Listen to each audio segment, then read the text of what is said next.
So first type of system testing is recovery testing. Recovery testing is non-functional testing because it recovery we don't aim any software to design such that it will be recovered fast. We want that particular software to be recovered fast, right? But it is not the functionality of the software. So it is non-functional testing technique. It is performed in order to determine how quickly a system can recover when it has gone down or has crashed due to some hardware failures. Recovery testing is a forced failure of a software to verify the recovery is successful or not. There are certain steps to make to test the system testing or recovery testing. So, firstly, you need to check for whether you are having appropriate backup facility or not. Otherwise, if the contents get lost, you will not be able to recover. Okay? Then next step is ensure proper steps are documented to verify the compatibility of backup facilities. There are certain different types of backup facilities which can be available, right? Or you can opt for. You can have mirroring of your hard disks. You can use RAD technologies, right? To in order to backup particular hard disk or system. Then provide training within the team, demonstrate the availability of organization to recover for all critical failures, then maintain and updating the recovery plans at regular intervals. Next type of testing is security testing. As you all know, there are three pillars for security, that is confidentiality, integrity, and authenticity. Right? It is also called as CIA, right? So confidentiality matlab, confidentiality means whatever contents sent over the internet will not be anybody, an intruder may not be able to see those contents. That means confidentiality. Right? What is confidentiality? The external user or intruder should not be able to see the contents which are sent over the network is called as confidentiality. Second thing is integrity. Integrity means any outsider should not be able to alter the contents which is sent over the network. Right? That means the whatever content you have sent must be received uh, correctly and in the entirety to the receiver. That is called as integrity. Next is authentication. Authentication means a particular user is authenticated whether he is using the system or not. There are different mechanisms for authentication. The simple one is user ID and password, right? Which all of you already use it. Another type of security mechanism may be biometric mechanism. Biometric mechanism means uh, fingerprint recognition, speech recognition, iris recognition, face recognition, all those things. Then next is authorization. Authorization means the authorized user should be able to use that particular system. In this case, both the insider and outsider can be unauthorized user. Right? So we need to check whether proper authority is maintained to access a particular content in an organization. Next is availability. Availability means the content should be or information should be available at every time and at every place. That is why there is a contradiction between security and availability. We want the okay, if you for example, consider your online banking system. So you want that you should be able to use this online banking system, whereas we want that no unauthorized person should be able to hack it or use it, right? So that is the contradiction between availability and security. Next security measure is non-repudiation. Non-repudiation means nobody should be able to deny the content sent by him, or nobody should be able nobody should be able to uh, to deny that the particular content has been sent by him or her. Next type of testing is performance testing.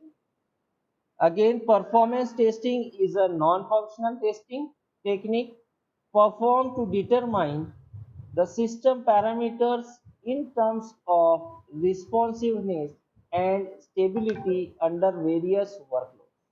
Right?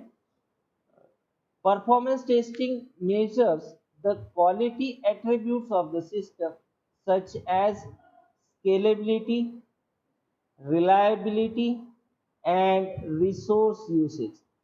Scalability means the particular system should be well balanced.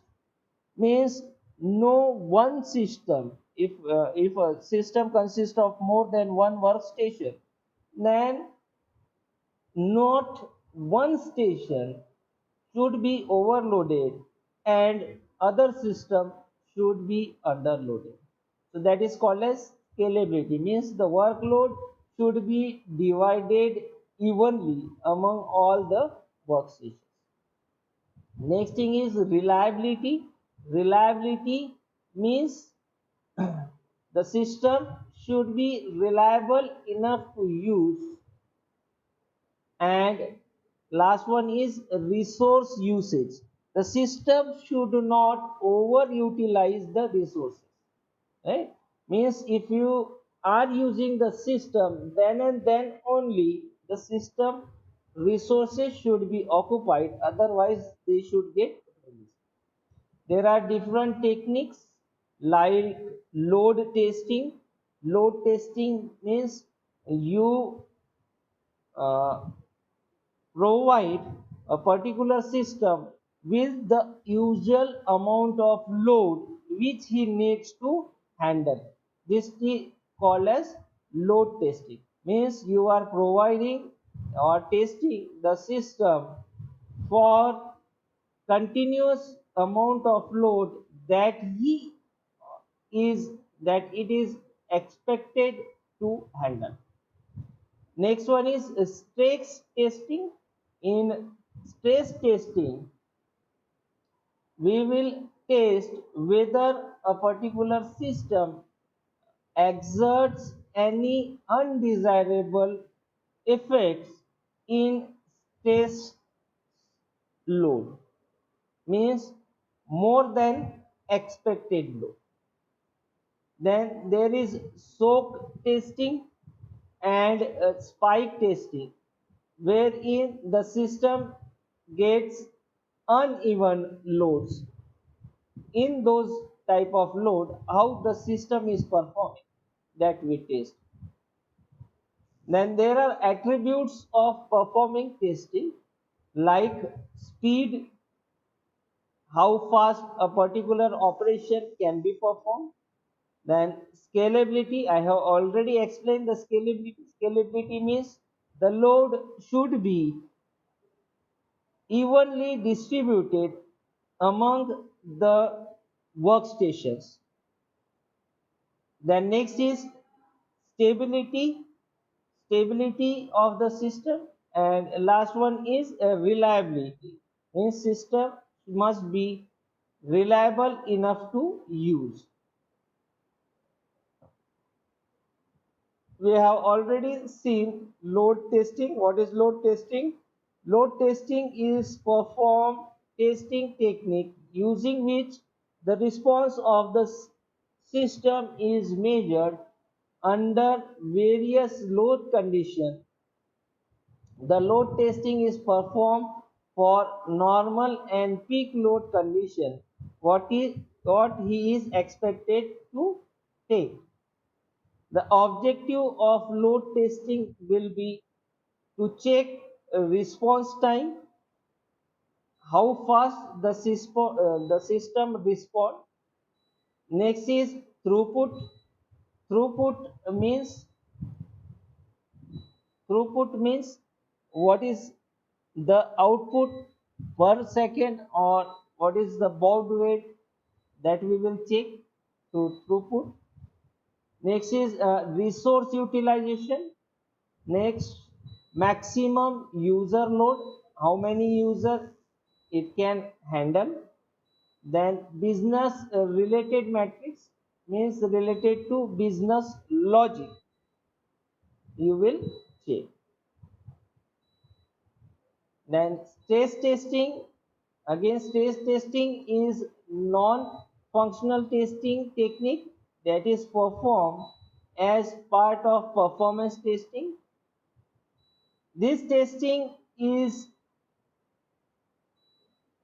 tested the system to monitor in a overloaded situation and to check how fast a system can recover from such phases.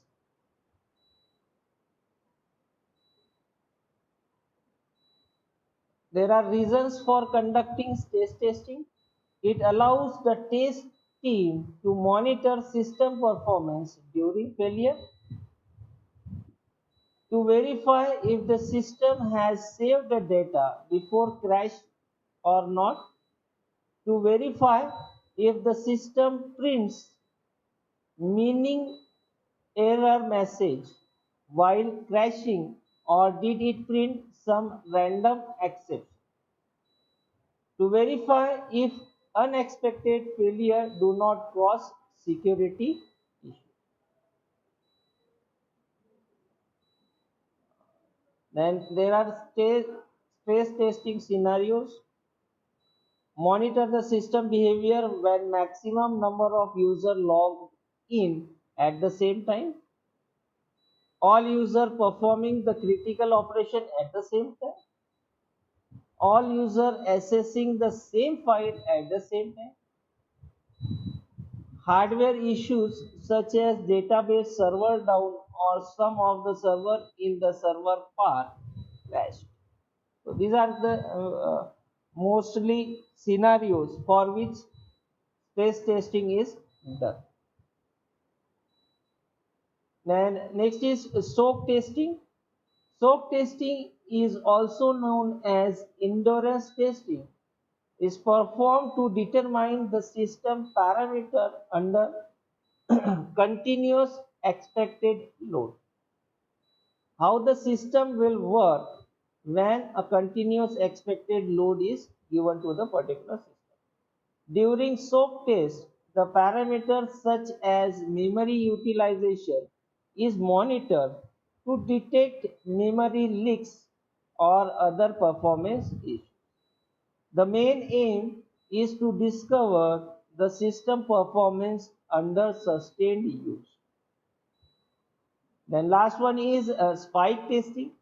Spike testing is performed by increasing the number of users suddenly by a very large amount and measuring the performance of the system.